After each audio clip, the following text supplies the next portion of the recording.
My name is George Iwan Marantika. I'm the National President of the Indonesian and Australia Business Council, and I'm coming in from the heritage city of Yogyakarta. I send greetings from all of our friends here from Indonesia to our friends in Australia. Before us today, we celebrate the 1-year anniversary of the Indonesia-Australia Comprehensive Economic Partnership Agreement that was entered into force on the 5th of July, 2020. I think in many of our views, one of the most strategic economic partnership agreement between Indonesia and Australia, but even possibly even in the region, as the new alignments of the new geopolitical situation is aligning. And yet we have before us the question. As in Greek terms, Carpe Diem, seize the day. Are we ready to seize the day? And what is the future of the Indonesia-Australia business landscape? And that question, as presented by the great poet, comedian, Robin Williams, in the movie Dead Poet Society, he asked the question to his students, Carpe Diem, seize the day. And are you ready to live extraordinary lives? So the question to us today is, Carpe Diem, seize the day. Are we, the Indonesia and Australia business community, ready to make extraordinary business in order to develop our two economies, converging in the IA-CEPA to become an ecosystem that can therefore develop our societies and converge our communities in terms of people-to-people relation? And that is the question that we have presented us before today. And we have a great audience here, registered almost 300 people. I see now about over 200 participants are involved, of university leaders. I noticed from Western Sydney University, Ian Sebastian is here, from Monash University, CQU, Melbourne Uni, RMIT, and even Indonesian University. Also, a variety of universities are here today.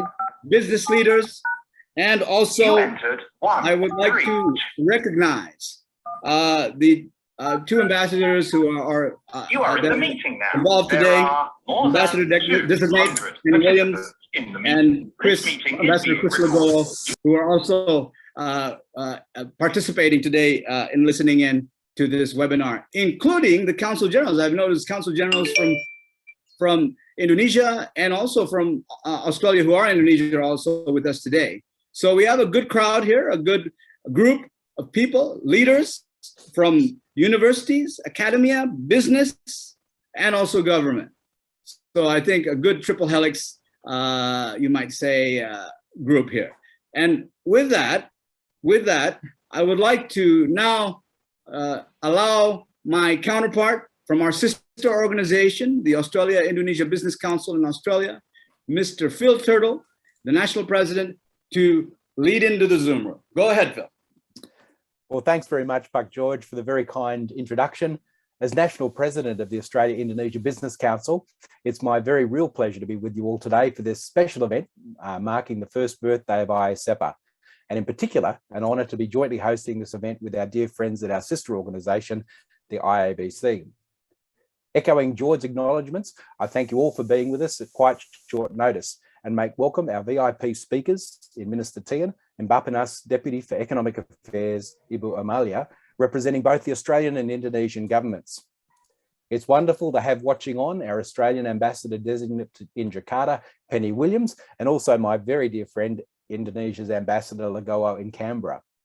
Thanks also to our array of panelists, Pak Asyad Rashid, the new chairman of Cardin, Ushinta Kamdani, CEO of Sintesa Group, Matt Hughes, Executive General Manager, Australia Asia Pacific for Aspen Medical, and Malcolm Brayley, Area Manager APAC for Fortescue Future Industries.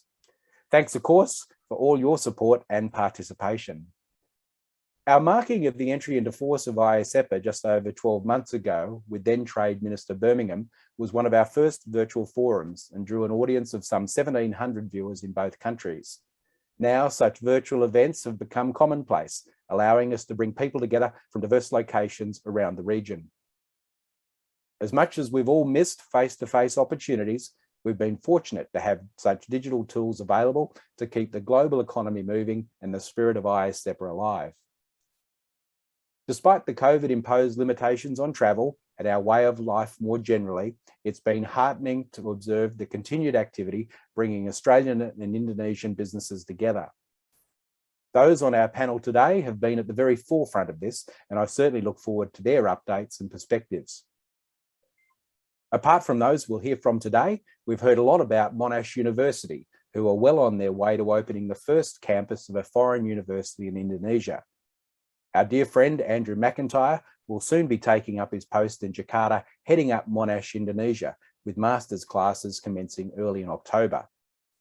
This is truly a great initiative triggered through the provisions of IA-CEPA in the very important education sector, and we look forward to others like this in the future. The relationship between Australia and Indonesia is strong, and aside from progress under IA-CEPA, there have been a host of initiatives under the overarching Comprehensive Strategic Partnership, the IA-CEPA, that bring us closer together. These include the recent Economic, Trade and Investment Ministers meeting and ongoing engagement between Australia's Treasurer, Josh Frydenberg, and Trade Minister Dan Tehan with us today, together with Indonesia's Finance Minister Sri Mulyani, Trade Minister Muhammad Lutfi, Investment Minister Balil Lahadalia, and Coordinating Minister of Economic Affairs Erlangga Hartarto, and Bappenas Minister Monowafra. Also, the Australian Government, through DFAT, nears completion and launch of an important new blueprint for trade and investment with Indonesia, promised under the joint IA-CEPA action plan. This blueprint, which AIBC has been pleased to contribute to, is poised to inject further impetus to IA-CEPA, and together with IABC, the AIBC looks forward to contributing to its promotion, advocacy and implementation. With both our countries keen to spark economic recovery following the ravages of COVID, we look to each other for opportunities. From an Australian perspective too, we've seen recent disruptions to our trade with other trading partners, and this has served as a welcome encouragement for Australian businesses to look to Indonesia as a partner across a range of sectors. All augurs well for the future economic relationship between Australia and Indonesia and for the broader relationship between our countries and communities. As the title of this event, coined by my dear friend, IABC President George Marantika suggests, Carpe Diem. It's up to all of us to seize the day and grasp the opportunities unlocked by IA-CEPA. It gives me great pleasure now to invite the Honourable Dan Tehan MP, Australia's Minister for Trade, Tourism and Investment, to address us. Minister Tehan has held his current portfolio since December last year, holds a Bachelor of Arts with Honours from the University of Melbourne, a Master's in Foreign Affairs and Trade from Monash University, and has variously served in trade-related roles and portfolios with some others along the way since the mid-90s. It's great to see you again, Minister, and the stage is yours. I think you might be on mute there, Minister. Okay. All good. Okay. I think the host is that, can you all hear me now? Yes, thank you, Minister. Excellent. Very good. Well, thank you, Phil. Thank you, George, especially George, that very spirited introduction. It was great to hear, and I thoroughly enjoyed that Robin Williams movie, and I think it is one that we can all look to make sure that we do seize the day when it comes to the Australia-Indonesia relationship. And it's my pleasure to join this Australia-Indonesia Business Council and Indonesia-Australia Business Council event. We're obviously gathering to celebrate the first anniversary of the entry into force of the Indonesia-Australia Comprehensive Economic Partnership Agreement, IA-CEPA. I acknowledge the past year has been far from normal. Challenges remain for Indonesia, Australia, and the wider world around us. And I don't think any of us foresaw what the Delta strain would do and is currently doing. And so that challenge very much remains alive. I know many people are doing it very tough in Indonesia and also here in Australia at the moment, but I'm confident we will get through it. and we will get through this pandemic together. And our thoughts and prayers are with our friends in Indonesia in particular. Whether since the earliest days of the pandemic or in response to the recent surge in COVID-19 cases, we extend the hand of friendship and assistance to our neighbour and partner for its COVID-19 response, including for Indonesia's national vaccine program for immediate health equipment needs and to support economic resilience and recovery. And I've got a very clear message today. Australia and Indonesia are close friends who look after each other and look out for each other. And that will continue as we deal with this pandemic and into the future. Our close collaboration across so many domains makes both countries stronger, safer, and more prosperous, which is all the more important during this health and economic crisis. We're in very challenging times, but we will meet these challenges together, and we are stronger together. Australia and Indonesian businesses alike continue to have a tough year. Revenues have been hit hard amidst waves of the pandemic. Many plans are now on hold. And yet through it all, we have seen goods trade continue to flow between our two countries under IA-CEPA. Business still know that there are deep opportunities in our region. But this agreement also recognises our economic partnership could be so much more. My priority is to realise the potential of the Indonesia-Australia trade and investment relationship, to make sure that both sides get the maximum benefit out of IA-CEPA, including in jobs and investment, as we look towards economic recovery. Despite recent challenges, we have seen imports of Australian inputs into Indonesia's manufacturing sector, such as wheat and iron ore, grow significantly. IA-CEPA has also benefited Indonesian exports. 98% of Indonesian exports to Australia entered duty-free in 2020. This included Indonesian exports of wood, processed food and electrical machinery, all benefiting from zero tariffs. We are seeing some success stories in investment as well. As has been mentioned, Monash University has gained a licence to open a postgraduate campus in Jakarta, becoming the first foreign university to do so. At least 2 other Australian universities are exploring opening campuses. The Commonwealth Bank has delivered innovative digital-first consumer technology, and Aspen Medical has joined the Indonesian healthcare market with a joint venture supporting to expand and modernise hospital and other health facilities. I know Matt Hughes from Aspen will go into more detail shortly. I also know Fortescue Future Industries has big investment plans in the green energy sector. So I'm pleased to see that Julie Shuttleworth is also on the panel today. I'm also very pleased we are joined by Mr. Rashid, CEO of the Indonesian Chamber of Commerce and Industry. Kadin and colleagues, thank you for your long-standing support for the economic and trade relationship.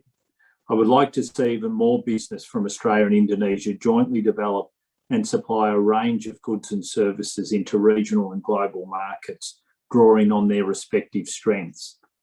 Together, Indonesia and Australia can be the centre for economic growth in the region.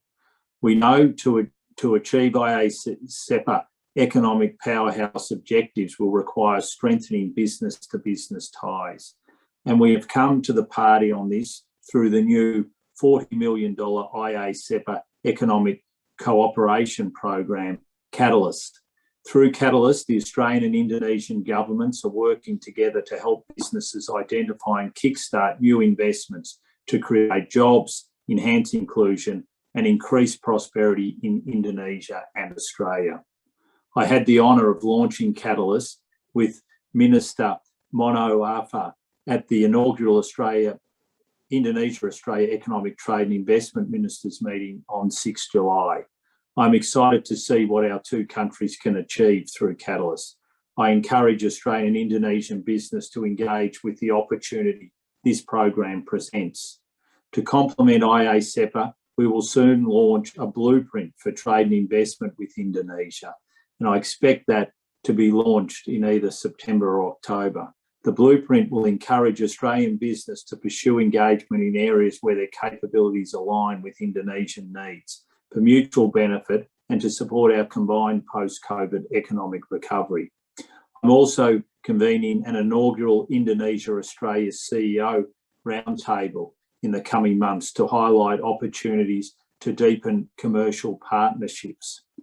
Though COVID-19 has presented challenges, Australia remains committed to implementing IA-CEPA and supporting businesses to grow. As close neighbours and friends, Australia and Indonesia's interests are intertwined. Indonesia's prosperity is Australia's prosperity.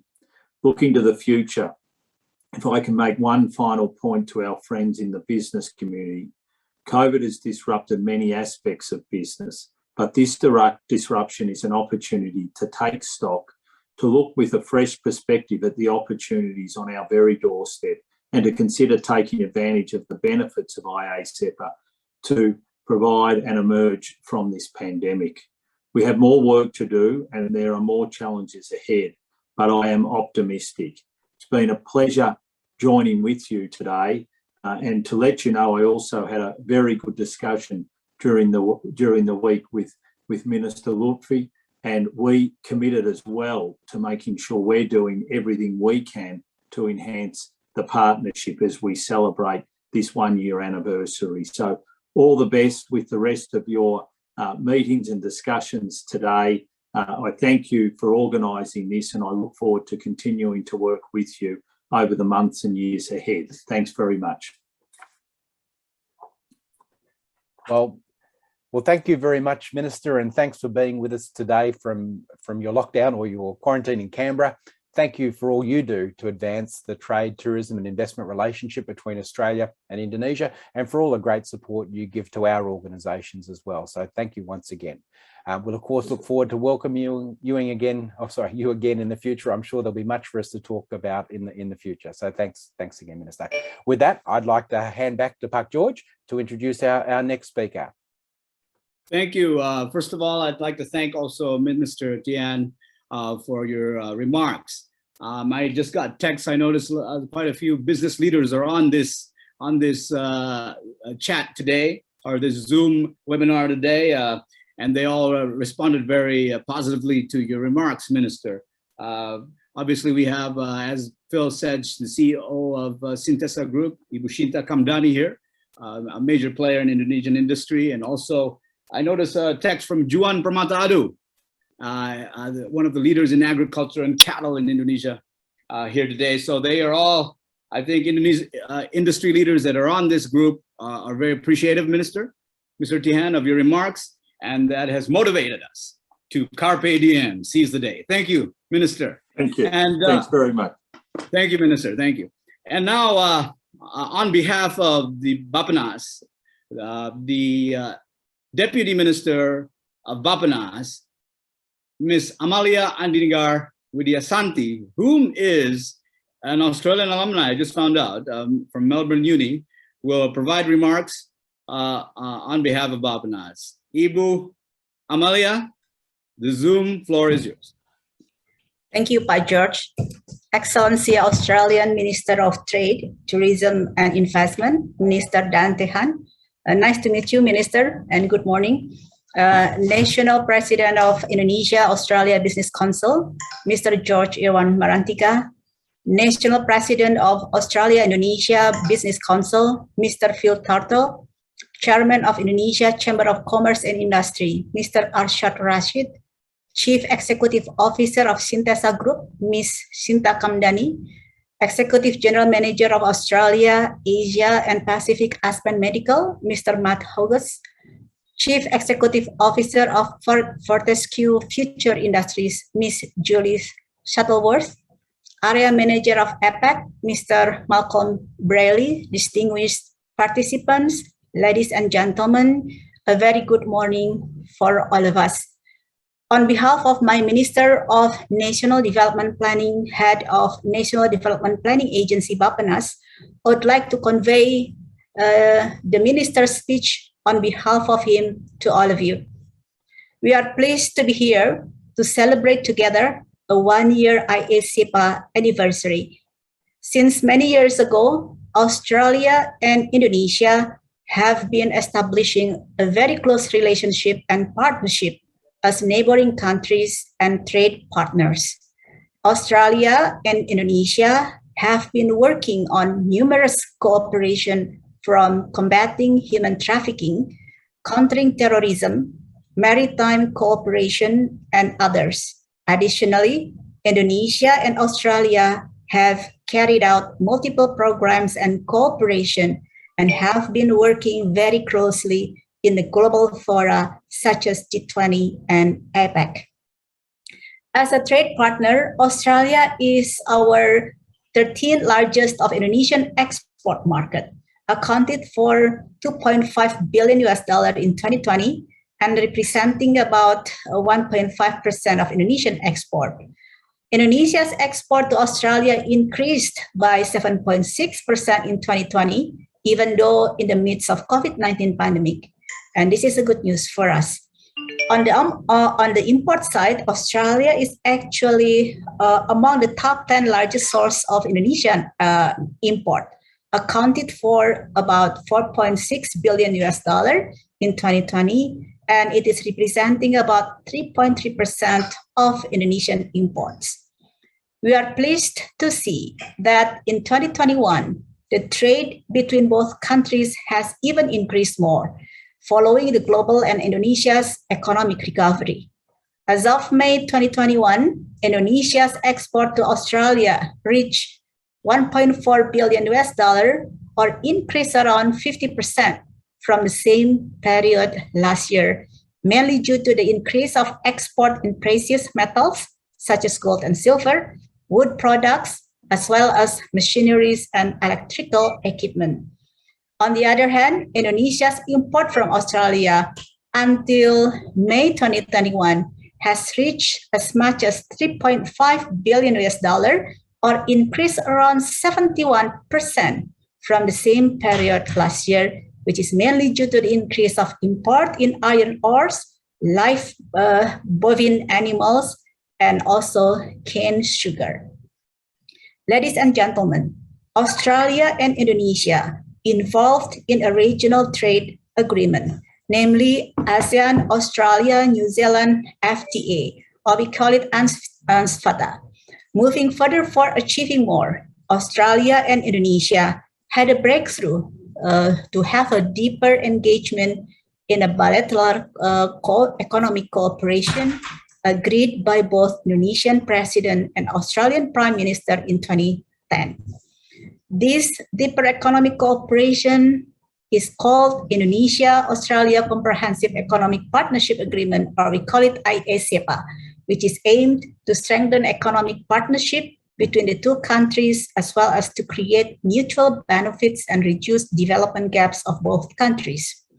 After 9 years of negotiation, the Indonesia-Australia Comprehensive Economic Partnership Agreement, or IA-CEPA, was signed by the Indonesian Minister of Trade and by the Australian Minister of Trade, Tourism and Investment on 4th March 2019. Afterwards, following ratification by Australian Parliament in November 2019, the IA-CEPA was also ratified by the Indonesian Parliament in February 2020. Furthermore, on July 2020, Indonesia and Australia finally created a new milestone for both countries by officially implementing the Indonesia-Australia Comprehensive Economic Partnership Agreement. It was a breakthrough initiative of both countries, and we are all proud of it, indeed. IA-CEPA marked a new chapter for Indonesia and Australia, where we are all welcoming an open and integrated market to support a mutually sustainable economic growth. Though we have been conducting trade previously and linked through UNCTAD, IA-CEPA elevates us to another level of commitment and cooperation. Further than reducing trade barriers, IA-CEPA inspired to create a new powerhouse collaboration between Indonesia and Australia that can empower both countries' economy and boost the country's competitive advantages. This will contribute to the two countries' bigger vision in facing global competition by enlarging the country's participation in the global value chain. Therefore, the IA-CEPA covers more comprehensive cooperation in the area of trade in goods and services, investment, economic cooperation, and other provisions such as trade facilitation, rules of origin, customs, sanitary and phytosanitary measures, technical barriers, financial services, telecommunication, electronic commerce, movement of natural persons, competition, and also general and legal provisions. Ladies and gentlemen, as mentioned before, along with IA-CEPA, we have agreed to a commitment of conducting a distinctive program. We call it the Economic Cooperation Program, or ECP. The Economic Cooperation Program is created to support the implementation of IA-CEPA agreement with the purpose to maximize the mutual benefits between the countries, accelerate trade and investment, as well as improve common market access in both countries. And we really believe that it will significantly contribute to inclusive, sustainable economic growth and prosperity of both countries. The IA-CEPA Economic Cooperation Program consists of 4 main activities. Those are Agri-Food Innovation Partnership, powering advanced manufacturing, and co-investing, skills and training, which were agreed to be carried out with principles of equality, togetherness, and mutual benefit between Indonesia and Australia.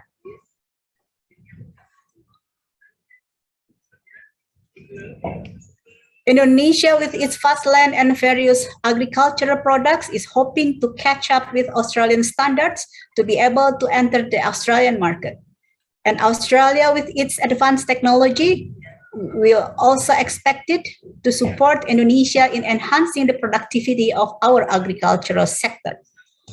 So, ladies and gentlemen, at this important moment, we are proud to announce that Indonesia and Australia have signed the IA-CEPA ECP subsidiary arrangement, which was undertaken on the 25th of June 2021. Along with the signing, we are delighted to inform this distinguished audience and participants that the program is named as the IA-CEPA ECP Catalyst, or simply called Catalyst. And this program has officially begun. In this regard, we will organize a separate event to disseminate the Catalyst to business sectors in a very soon time. And that event, we hope that by organizing the event, it will give you a deep understanding of the program, the Catalyst program, and then what is the benefit for the business sectors. We believe that the IA-CEPA ECP Catalyst is an important step to accelerate the post-pandemic economic recovery for both countries. Ladies and gentlemen, in order to carry Catalyst to a success, we should be aware that a support, participation, and involvement from every stakeholder is very much important. Private sectors play a strategic role in the success of Catalyst, and this agreement can be the stepping stone for Indonesia and Australia to expand their businesses through the concept of economic powerhouse. In this regard, we strongly encourage all relevant parties, especially the business sectors, to take this precious opportunity through active participation, valuable contribution, and strong collaboration to the program. These are essential to mutually achieve Indonesia-Australia development objectives in the short and long term, which are prosperous nation, equitable growth, in particular, to quickly recover and arise together from the COVID-19 crisis. We are assured that together, Indonesia and Australia can build back better after the COVID-19 crisis. Thank you very much, and a very good morning to all of you. Thank you, Ibu Amelia, Deputy Minister of Bapanas. Build back better. That's great. That's great. So thank you for your remarks. And I think you've hit on a lot of good points, including what Minister Dantihan also mentioned about the future in terms of the government, in terms of the implementation and welcoming Catalyst. And I notice also Catalyst friends are here. Paul Bartlett and his team are also on our chat group. So thank you for that, Ibu Amalia. And with that, without further ado, unless my good friend, my brother in arms, would like to make a comment, Mr. Phil Turtle from our sister organization, AIBC. Well, thanks, George. Moving to the panel. Well, look, nothing specific to add other than thank Bu Amalia for joining us at short notice and delivering the minister's very insightful comments. I'm, as Minister Tian reflected, I'm just really, pumped by your own enthusiasm, George, and also those of our Indonesian and Australian counterparts. So really looking forward to hearing what our panel have to add to the conversation. So thanks, Pak George, and back to you. Thank you, Phil. Thank you. And I noticed a good number of your board is on this chat also. I welcome and recognize the AIBC board in Australia. And may I also recognize the IABC board here in Indonesia. I noticed a good number of our board members are also on this chat, and even our past presidents, Pak Mukhtaryanto, Pak Noke Kiroyan, Pak Krisulisto. So I recognize all of them that are involved in this Zoom chat webinar today. So now we move into the discussion of seizing the day in terms of the stakeholders, the players in the field, on how to seize the opportunity of the IA-CEPA and the future of the Indonesian Australia business landscape. And as we move into the panel, we will hear remarks from the newly inaugurated chairman of the Indonesian Chamber of Commerce and Industry, Bapak Arsyad Rashid. And he is going to give us a recorded remarks because as we speak right now, he is with our Minister of Labor right now overseeing vaccinations in East Java. So vaccinations now is a big push in Indonesia as we struggle to fight this COVID pandemic. And we are optimistic that we will succeed. But we need to vaccinate. And so right now, Arsyad Rashid is right now overseeing the vaccinations in East Java with our Minister of Labor, but he provided a recorded remarks, and I will allow the IABC Secretariat Director, Mr. Arfat, to please present those remarks. Your Excellency, Mr. Suharto Monoarfa, Minister of National Development Planning of the Republic of Indonesia. Your Excellency, Mr. Dehan Dan Tehan, MP, Minister of Trade, Tourism and Investment of Australia. Mrs. Sinta Kambani, CEO of Sentasa Group. Mr. Matt Hughes, Assistant General Manager, Australia, Asia and Pacific Aspen Medical. Ms. Julie Shuttleworth, CEO of Fortescue Future Industries. Distinguished guests, ladies and gentlemen, I would like to greet everyone for a delightful Friday morning. It is a distinguished honor and privilege for me to welcome you to the IA-CEPA one-year anniversary virtual dialogues, the future of Indonesia, Australia business landscape. Also in this context, it is particularly gratifying for me to be able to celebrate the one-year anniversary of Indonesia-Australia Comprehensive Economic Partnership Agreement, or IA-CEPA, that went into force on July 5th, 2020, after an exhaustive, fruitful discussion. Though we celebrated and are proud of the achievement, it is actually the only beginning of a long journey for both Indonesia and Australia, in which strategic implementation roadmap and work on the ground are necessary for both countries to reap the maximum benefit from CEPA. As we are entering the unprecedented times of global pandemic of COVID-19, both Indonesia and Australia have been impacted, and the situation have presented the challenges for the IA-CEPA implementation. However, it is delighted for us to witness that the enthusiasm between both countries is not fading. Indonesia and Australia stand committed and continue to develop a strong partnership in fighting the COVID-19 challenges and move forward. Australia and Indonesia have formed a recent partnership on COVID-19 to strengthen Indonesia's pandemic preparedness and response, in which Australia has redirected 45 million Australian dollars from a total of 298.5 million Australian dollars for development programs in Indonesia related to COVID-19. Of all the Indonesian initiatives to strengthen both countries' partnership, Kadin has also launched the Indonesia Training House Australia as a platform to bridge cultural challenges and knowledge gaps, and further to accelerate opportunities for commercial trade and investment between Indonesia and Australia. As we all know, economic cooperation between Indonesia and Australia aims to complement each other and fulfill trade investment relations. IA-CEPA forms the structures for a new era of friendlier economic commitment between Australia and Indonesia, and presents new markets and possibilities for businesses, primary producers, service providers, and investors. This agreement will inevitably require domestic adjustment to learn how to use the benefit for both countries. That being said, the market potential between the two countries is enormous to be further explored. Australia is a reliable trade partner for Indonesia.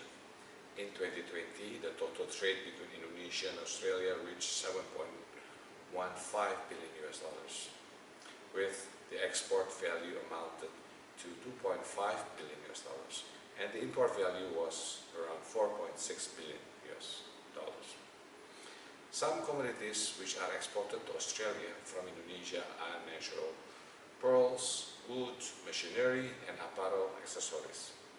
Meanwhile, Indonesia imported mineral fuels, ores, live animals, and various food needs from Australia. On the investment side, Australia belongs to the top 10 largest investors for Indonesia. In 2020, the investment value from Australia was $348 million with more than 1,500 projects. Indonesia also considers Australia as an attractive market for outbound investment due to its openness, sustainable economic development, a stable and low-risk destination for investment, especially since resources, energy, and agriculture, as well as education and vocational training in Australia continue to grow throughout the pandemic. Indonesia has a lot to learn from Australia on the Revolution Industry 4.0 or the Industry 4.0 transformation. Ladies and gentlemen, to commemorate the IA-CEPA one-year anniversary, I would like to express my highest gratitude to Indonesia-Australia Business Council and to Australia-Indonesia Business Council for arranging this virtual dialogue.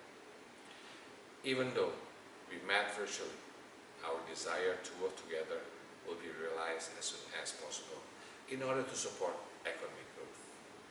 Kadin Indonesia stands ready to provide our full support to materialize any business ideas and partnership arising from this CEPA through our permanent and bilateral committees as well as our business services. Thank you very much. Stay healthy and stay safe. On behalf of everyone here, we want to thank Mr. Asad Rashid, the chairman of the Chamber of Commerce and Industry, Kadin, and we congratulate him. We congratulate him on his new role as the chairman of Kadin. For your information, he is also the CEO of Indica Group, which is one of the largest, I think, business groups in Indonesia, as some of you probably already have known.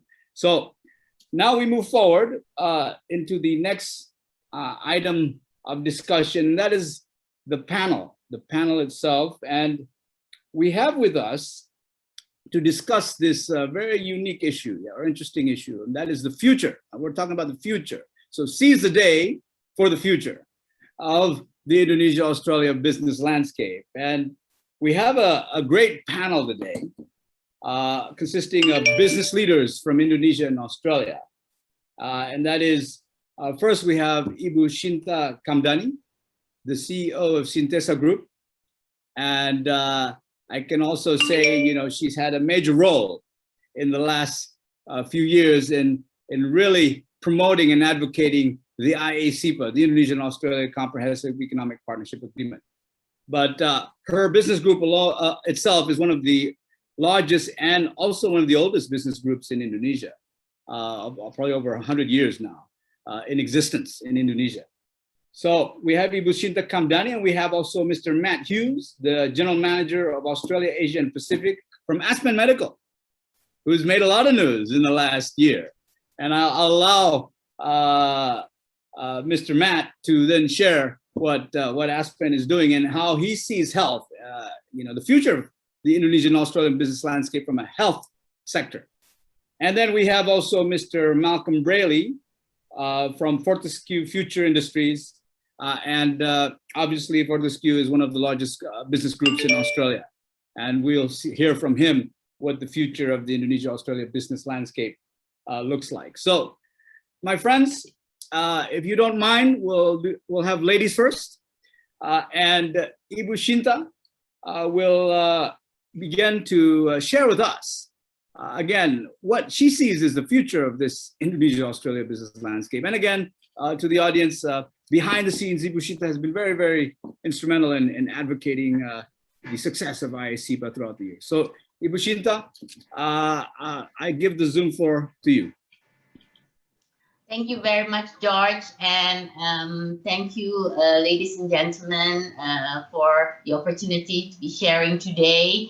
Obviously, you got to know a little bit the voice, although there was some technical issue from our chairman of the Indonesian Chamber of Commerce and Industry, Pak Arsyad Rashid. I will repeat some of the things that, because we discussed about this, and I think investment is a very also big part of this IA-CEPA. So I'm going to mention a few things, and I prepared a slide just for ease for everyone to understand better. And I wanted to also start by looking at the year, because this is really 2020 is a very bad year for business, but not really for Indonesia and Australia. I think despite the pandemic, border closure and national contraction trends, both FDI inflow and export, business activities actually has thrived positively between Indonesia and Australia. And I think we have to thank IA-CEPA for this. Indonesian Ministry of Investment recorded by Australia FDI projects in Indonesia increases from 1,048 projects in 2019 to about 1,562 in 2020. This is an increase of 49%, so very well done. I think the increase happens in all sectors, the primary, secondary, as well as the tertiary sector, but the highest increase happened on investment in tertiary sectors, or what we call the services sector, primarily in the higher education services. Although the value of the FDI inflow itself increased very modestly, only from 348 to about, very, very, small. I think the fact that the number of project increases very sharply despite the pandemic itself is, I think, very noteworthy. And this is something that we really have to share to many of the businesses in both countries. Although we do not have the data on the FDI in outflow to Australia, if you look at the trade data, we can see that Indonesian businesses also has the interest to expand to the Australian market. I think we have actually our export to Australia has suffered a downtrend since 2014 all the way to 2019.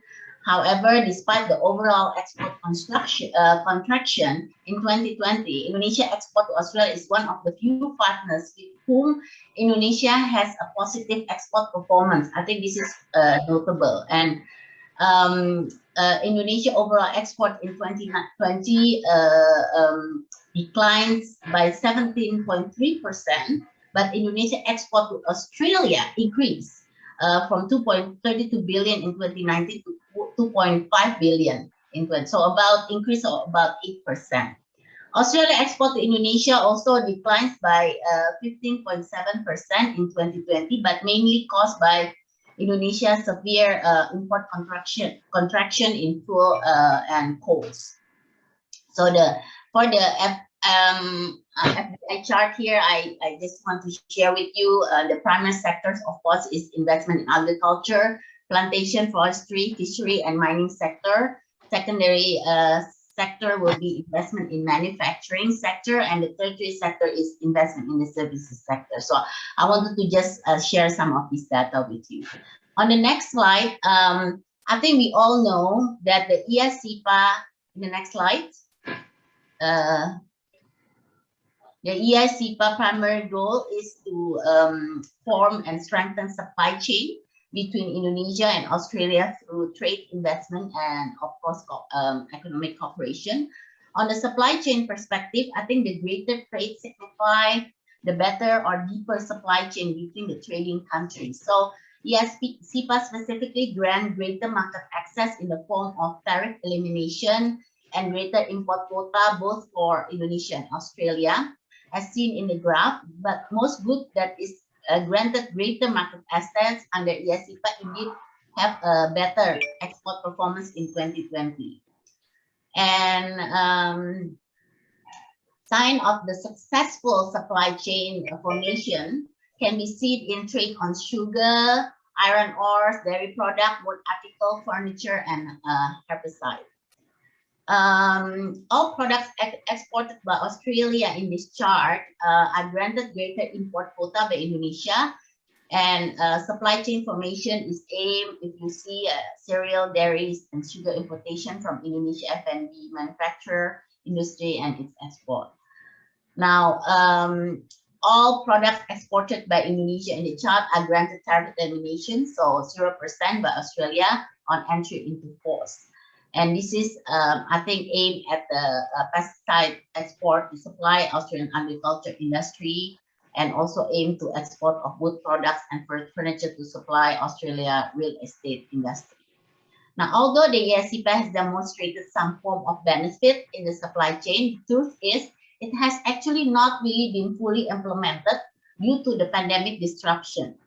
And as we know, both Indonesia temporarily banned all foreigners since June, and Australia still restricts its border to foreign travelers. Prior to the pandemic, Indonesia would have about 1.3 million tourist arrival per month, in which about 10% of them are Australian. And this include tourists, skilled workers, business persons, and investors. This potential was crushed by border restriction, and as seen in the data, tourist arrival in Indonesia in 2020-2021. And also, IA-CEPA is supposed to facilitate Australia to travel to Indonesia and vice versa, primarily the business people and the skilled worker. However, this big chunk of the IA-CEPA commitment on movement of peoples, such as exchange of worker for training, upscaling, retraining, and so forth, are pending at the moment until normalization of the Indonesia-Australia border. So I think pending to the implementation of such commitment, a significant disadvantage to expand the Indonesia-Australia business collaboration, primarily in the industry transformation and services sector collaboration, which heavily depend on the human capital or skilled worker, is expected that this will result hopefully by later on when normalization comes. I think we are looking in more collaboration between Indonesia and Australia in tourism, education, digital economy, finance, engineering, healthcare, manufacturing services, research and development, etc. Now, if we look at the next, I just want to share, moving forward, I think Indonesia and Australia business will be benefit from, today we have talked about the IA-CEPA ECP Catalyst program, but Kadin has also moved forward the last year with ITA, which is Indonesia Trading House of Australia, we established in November 2020, Indonesia and Indonesian Ministry of Trade to promote both trade and investment between Indonesia and Australia businesses. I think we facilitate the export ready program, market penetration, developing Indonesia capital distribution network, organizing trade farm, and we work together with, of course, the Indonesian businesses in Australia as well, our diaspora.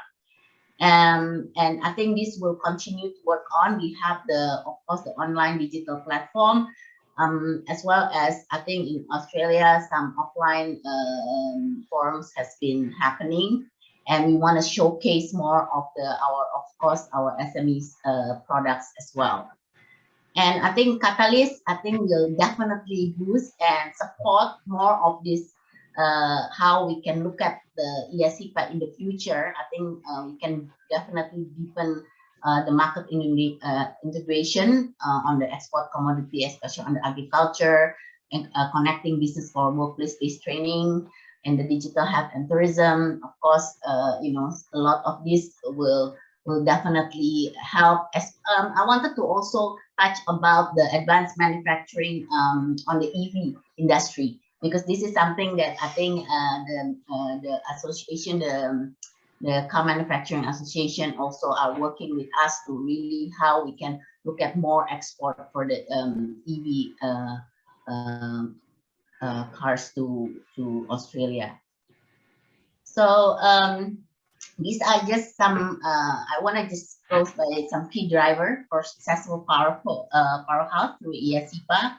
I think based on our experience, also network with local business community is important. That's why we are continuing to promote more business matching between Indonesia and Australia business people.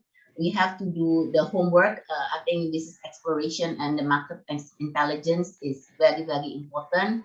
Adopt more compliance and more the local marketplace. We have been doing a lot of workshop in terms of what's the need of the demand of the market from Australia. So we'll be ready with the products here from Indonesia, and also we want to cash in more on the IA-CEPA benefit. And I think some of this program that currently happening will support that.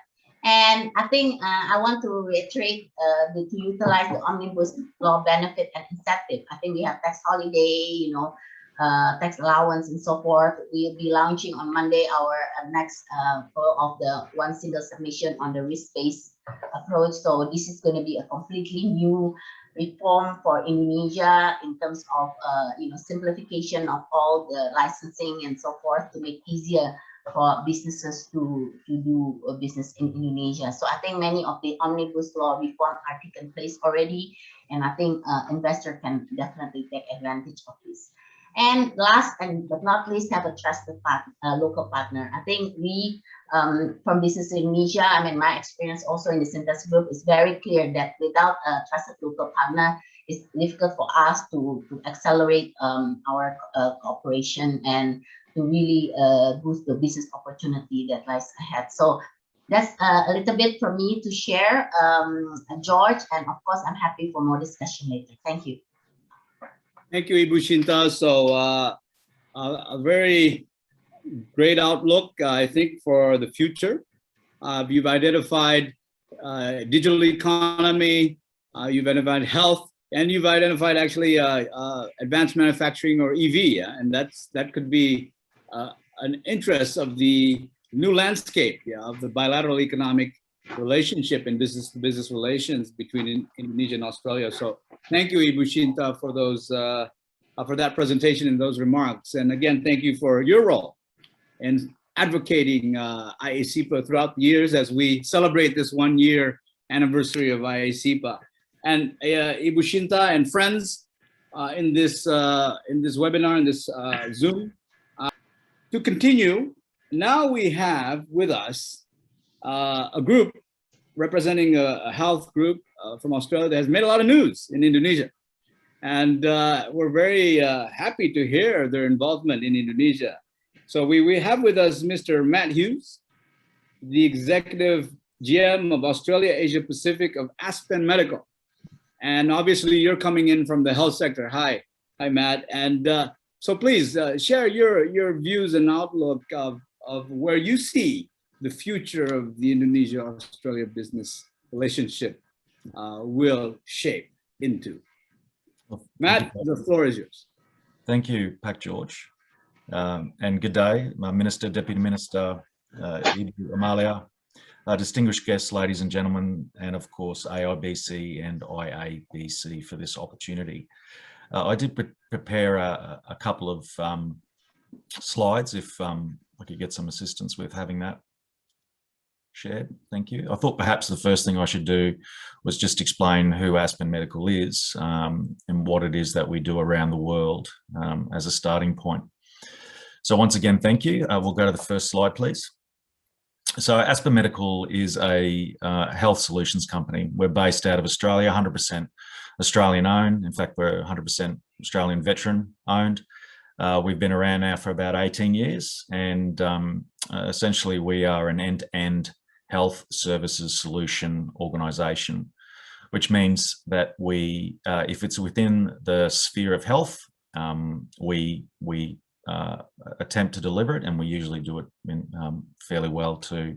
So that's everything from a health infrastructure all the way through to the supply of personnel. We have a network of aeromedical evacuation aircraft around the world. We provide advisory services, surgical services, occupational health, deployed health. So we provide quite an extensive and comprehensive range of services around the globe. Next slide, please. And I'm happy to provide more detail around anyone who may want that in the future. This is an example of some of the customers that we are servicing around the world, everyone from the Australian government through USAID, British government, World Health Organization, plus of course, a lot of the significant and big players in the private industry, particularly oil and gas around the world, although not limited to that, of course. Next slide, please. We are quality accredited, ISO quality accredited across a number of different areas. Quality, of course, environmental health, occupational health, moving into the IT space as well. But probably the one that we are quite proud of is the fact that we are the only commercial entity in the world that is accredited by the World Health Organization as emergency response team. And that accreditation lies specifically in the areas of public health emergencies, such as outbreak, such as COVID, Ebola, cholera, etc., but also in the trauma sphere. And we've had teams deployed not so long ago into areas such as Iraq, supporting the World Health Organization, providing healthcare to predominantly civilians that were caught up in the conflict within that part of the world. So quite a comprehensive range of services that we are supplying on a global scale. Yes, please, next slide. But probably what's of particular interest to you all, no doubt, is the work that we are currently doing within West Java. So you can see the heading there, Sanusa. So we have established a company called Sanusa Medica. Could you go to the next slide, please? So Sanusa Medica is a joint venture engaged in a health infrastructure program, specifically with West Java or in West Java. And the three main players within that joint venture are Aspen Medical, Australian owned, as I mentioned, Doctor, which is also Australian owned, but has a company within Indonesia, Doctor Indonesia. They're digital health and clinical health innovations. And of course, PT Jasa Sarana, which is the state-owned infrastructure company within Indonesia. Next slide, please.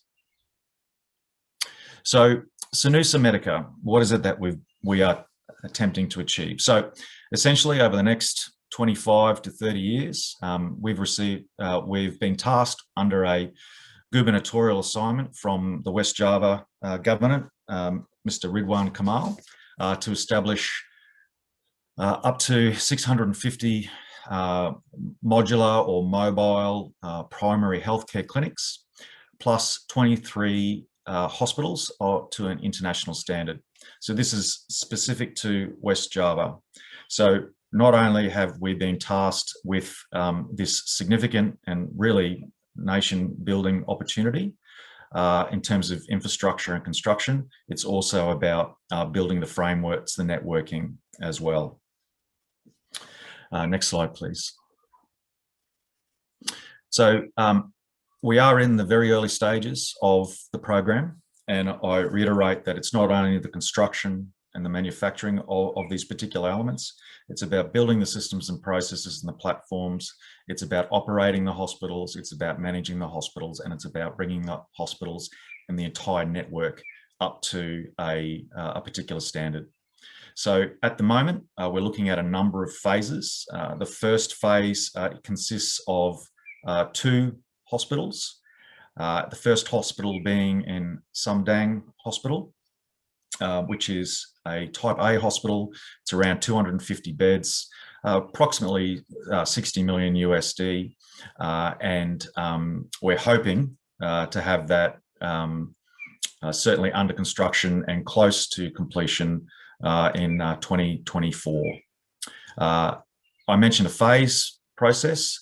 The phase process is that we'll be working with our partners, wherever that may be across whoever they may be across the province of West Java, and we'll be staging the types of services that these hospitals will be providing over the years of service. So starting off with what I would describe as some of the more or less complex types of services, general surgery, emergency response, etc., and then moving on to the more high-tech or more comprehensive services, such as services like oncology.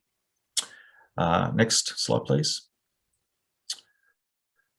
And then the second hospital that will also be included within phase 1 will be the North Subung Regency Hospital. And again, around 250 beds, approximately 65 million USD, and that will also be a greenfield site. And again, we'll be using the staged approach, delivering the services such as general surgery and emergency and so on, and then building up to some of the more technical types of services such as hemodialysis, ear, nose and throat, and pediatric obstetrics and maternity. Next slide, please. Oh, that's it. There are a number of significant opportunities here that the Sanusi Medica Group sees in terms of partnerships with Indonesia, and particularly with the governor of West Java and of course the peoples of West Java. So this is not only about bricks and mortar. This is about improving the health and welfare of millions of people across West Java. This is about economic growth. This is about making a significant social impact, and this is about improving not only the quality of health, but access to that quality health for all of those peoples of West Java. We see it as a significant opportunity for capacity building. We will be seeking at every single chance we get to be utilising workforces, expertise and support from the peoples of West Java, the expertise that you already have in country. And it's not just about the jobs that the construction of the hospitals will provide. It'll be jobs for healthcare professionals. It'll be jobs for construction workers, obviously, engineers and manufacturers when you consider the approach that we are considering taking with the primary healthcare clinics. That will be modular. So we'll be able to manufacture them. It's much faster to manufacture. They're more mobile. We can put them into rural and remote settings, and you don't lose any capability with them the way that we have constructed them. There'll be opportunities for jobs and economic growth across logistics and supply, hospitality in terms of food services, cleaning, janitorial services, etc., and of course education. And education is one of the areas in particular that we think that holds some fairly exciting prospects across the health industry, let alone obviously the education sector as well. So I was really pleased to hear that some of the Australian universities are moving in, establishing themselves across Indonesia. So that's fantastic. So thank you, George, I could go on for quite some time. We're very proud of the program. We are very, very excited about what we see as such a positive impact on the peoples of West Java in particular. So we're very keen to get this started and start making a really positive impact over there. So thank you, Pak George. Thank you, Pak Phil. Thank you, Pak Matt. Very impressive, a comprehensive approach towards health. And in the media, it's almost $1 billion in investments. Is that correct, Pak Matt? Correct. That's great. That's great. So as you see, IA-CEPA now in action as sectors in health such as Aspen Medical playing a role. In fact, in areas such as Sumedang, Sumedang is a rural area in West Java, and it's the birthplace of my mother. So I'm very happy to that's hear why we you did it. Sumedang. So great. So now we will listen to Mr. Malcolm Braley, who is the area manager for Asia Pacific from a major company, Fortescue Future Industries. And obviously, your chairman was here, I believe, last year. Andrew Forrest, correct, is the name. And during the whole, you might say, panic of COVID, he flew in here to commit to Indonesia, right, and to invest in Indonesia. So we'll hear from you what the future of Fortescue is in Indonesia. Please, Mr. Malcolm Braley. Thank you, George. Thank you very much, George. And actually, on behalf of our chairman, Dr. Andrew Forrest, I want to thank everyone here today, Minister Tien, Bu Shinta, and Bu Amalia, and my fellow panelist, Matt Hughes, as well. It's a great privilege to be here, and it's a great privilege to be doing business with Indonesia at this time. And just to pick up on some remarks by Bu Shinta, actually, in your statistics there, it's very good to see iron ore sales up from Australia to Indonesia. On behalf of my parent company, Fortescue Metals Group, that's a good sign. But also to point out an often underreported part of this narrative in this same time frame, which has been the omnibus legislation, which Bu Shinta mentioned. And I'd just like to say that that's also come at a very transformative time. If we can start my slide deck, please, just while I'm making these intro remarks.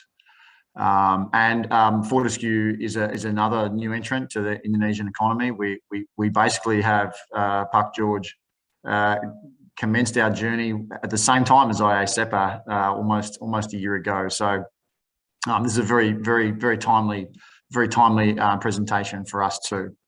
Next slide, please.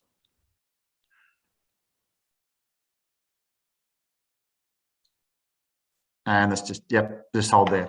Look, Fortescue, as some of you may know, has its origins as an iron ore mining company in Australia, Fortescue Metals Group.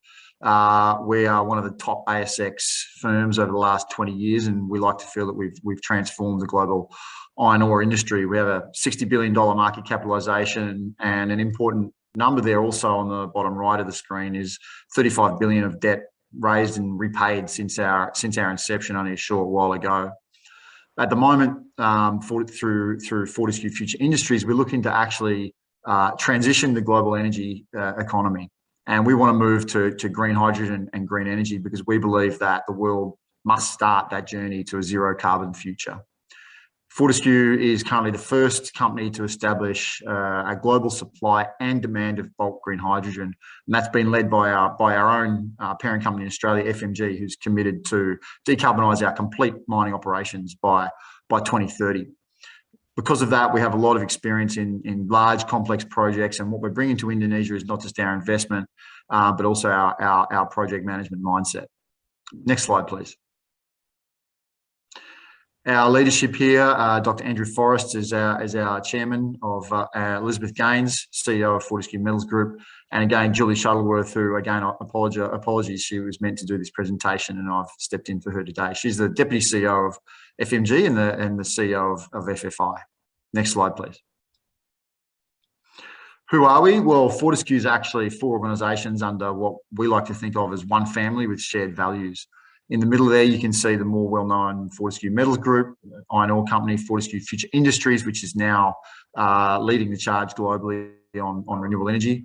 We also operate the Minderoo Foundation, which is, if not the regions, then certainly in Asia Pacific, the largest philanthropic organisation in the world, and also Tatarang, which is a global private investment group. And all four of these have active interests in the region, including Indonesia. It's not just Fortescue Future Industries. Next slide, please.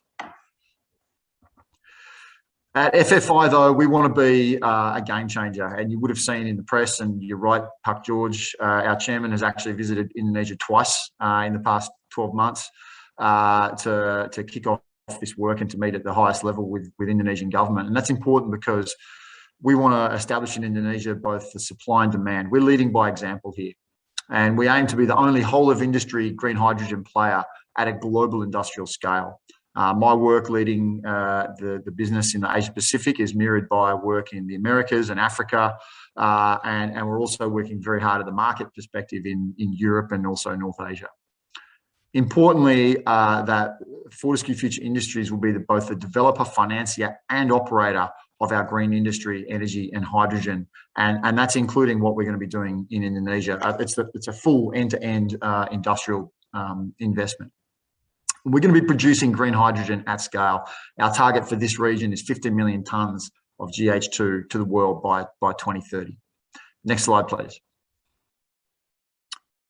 Now moving on to FFI Indonesia, and I'd like at this point also just to recognise my country manager in Jakarta, Inda Ginting, who's online today, and also to recognise the subsidiary Fortescue Future Industries Indonesia, which we've established and operated in a short period of time since last year.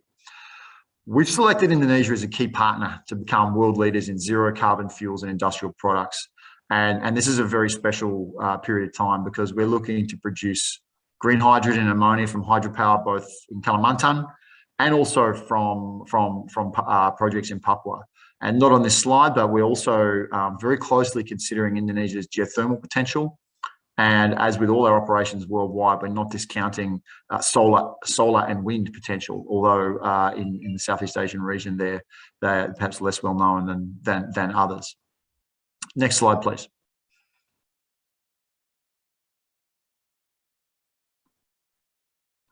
What does this look like in Indonesia? There'll be a complete supply chain from the production of green energy. You can see hydropower listed there. I also mentioned potentially geothermal. We're going to transmit that through both electrical transmission plus gas and liquid pipelines. And we're going to build green industry in Indonesia, which will be where we will use the renewable energy to make the green hydrogen and derivatives, including green ammonia. And then directly from Indonesia, this is in the same geographic region, we're going to export that for both domestic use and also global export. It's a full green energy supply chain from production to export inside Indonesia. Next slide, please.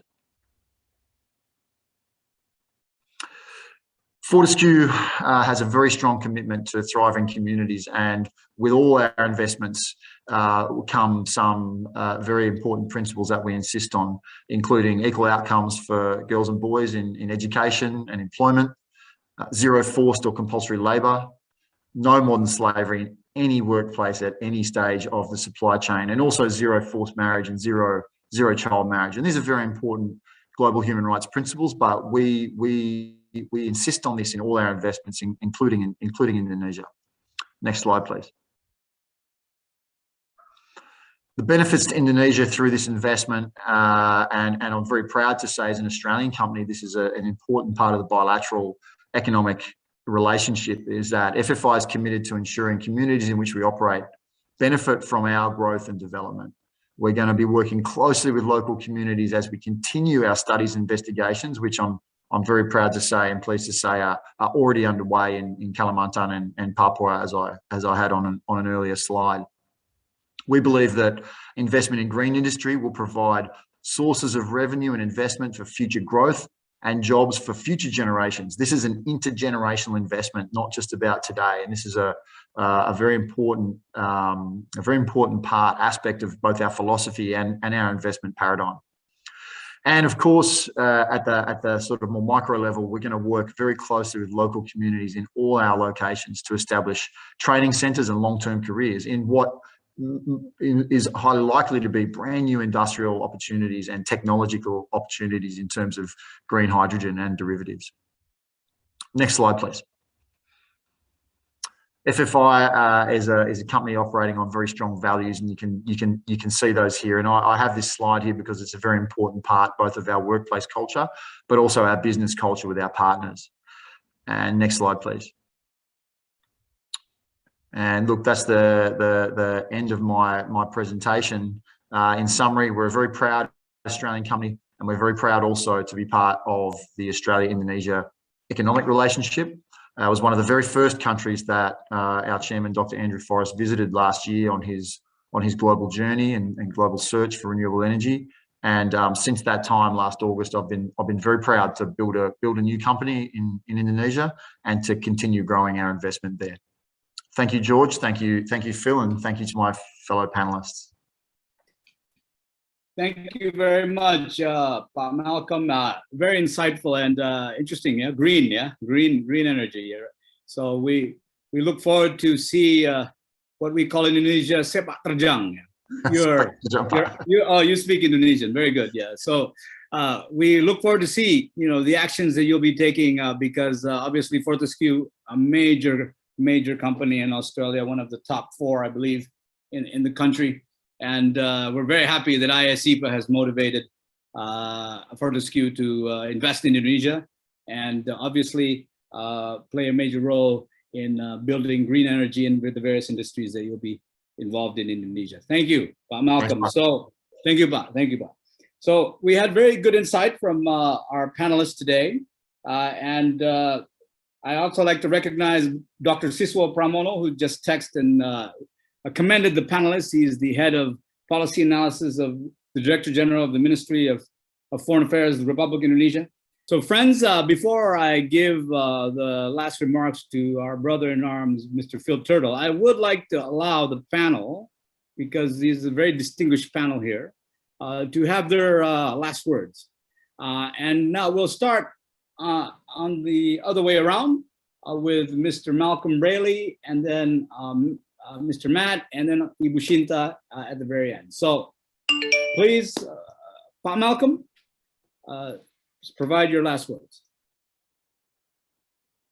Look, George, just to reiterate how encouraged I was by the trade data. Often, trade data doesn't really tell the true story of the bilateral relationship, and one of the strong points of the bilateral relationship between Indonesia and Australia is what's often called the people-to-people links. And of course, business is about both things. It's about relationships, but it is also about economic linkages and sort of real terms. And just as a remark from my colleague Bu Shinta's story that she showed on her slides, it's very, very encouraging that even during this pandemic, we have seen an uptick in trade, and I'd like to think that can be attributed to IA-CEPA, but I think it can also be attributed to the enduring strength of the business community in both countries, and how that we won't be deterred. We won't be deterred by the conditions of the current global pandemic. And on our part, very humbly, just like to say that Fortescue has shown that with the approvals of both Australian government and Indonesian government, and through following the right health protocols, you can keep working, you can travel, and you can be with each other and create business and create opportunities. And I think that's the real success story here, Pak George, that I'd just like to finish on in terms of remarks. Thank you, Pak Malcolm. Matt, on behalf of Aspen Medical. Yes, thank you, Pak George. Aspen Medical is very much looking forward to the opportunity of working with our Indonesian partners. We've been given an incredible opportunity to have such a significant impact on the peoples of Indonesia, specifically West Java.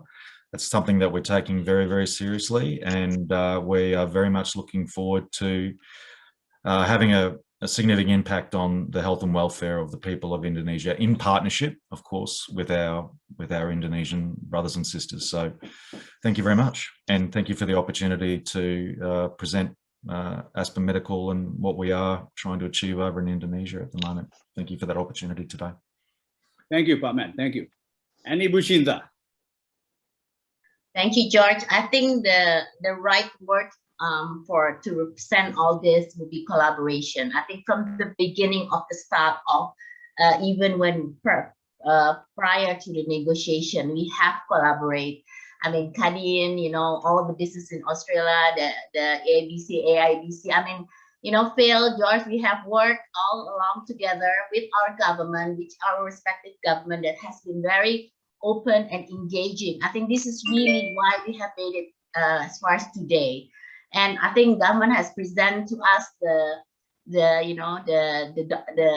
agreement that we have been waiting for is all into entry into force already for a year. Yes, pandemic is an issue. Yes, we have a lot of challenges on the ground, but I think this is time for business to really show that we want to make this happen. And I think you know, we continue creating more and more collaboration in the future. And you know, I saw some questions that we cannot address today, but you know, about building trust. How? Yes, I mean, I think the first thing first, we need to know who we can collaborate with, right? Then we can build trust.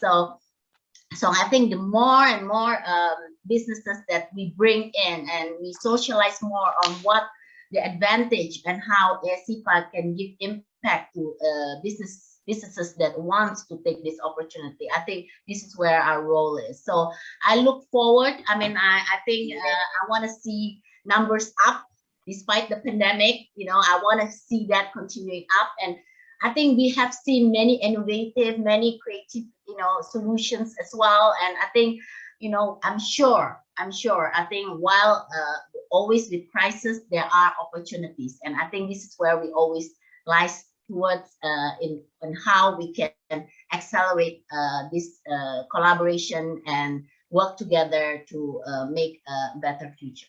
Thank you. Thank you, Bushinta, and a very good point. And because we are brothers and sisters of Indonesia and Australia, and we work together, we fought together to have this agreement entered into force, and together we will make it succeed. So it's like a brotherhood and sisterhood, yeah, Ibu Shinta. So thank you for those comments. And before ending, I'd like to again recognize, I see here Ibu Penny Williams, the ambassador designate. Thank you for joining us. I see also Ambassador Chris Lagoa. Thank you for joining us. Dr. Siswo Pramono from the Foreign Ministry. Thank you for joining us. The Council Generals from Australia and Indonesia joining us today. And the IABC board, my board, and the AIBC board, Phil's board, joining us today, and business leaders from around Australia and Indonesia. Thank you for joining. In the wise words of the great rock band from the suburbs of Sydney, AC/DC. For those who like to rock, we salute you. And I salute everyone here who is in this Zoom chat for advocating the spirit of IA-CEPA, and together we will make it succeed, as Ibu Shinta said, and we will make it happen. So thank you, and that is the future of Indonesia-Australia business landscape. For conclusion, I give the floor to Perth, where my good friend, brother in arms reside, the national president of AIBC, Phil Turtle. Please conclude the session. Well, thank you, Pak George. How can I possibly follow on after that wonderfully energetic performance, George? And thanks for all the great energy you bring to this conversation. You know, thanks to you and IABC for partnering with us on this event. Of course, thanks again to Minister Tien and Bum Amalia for their addresses, and to all of our panelists for their insights and support.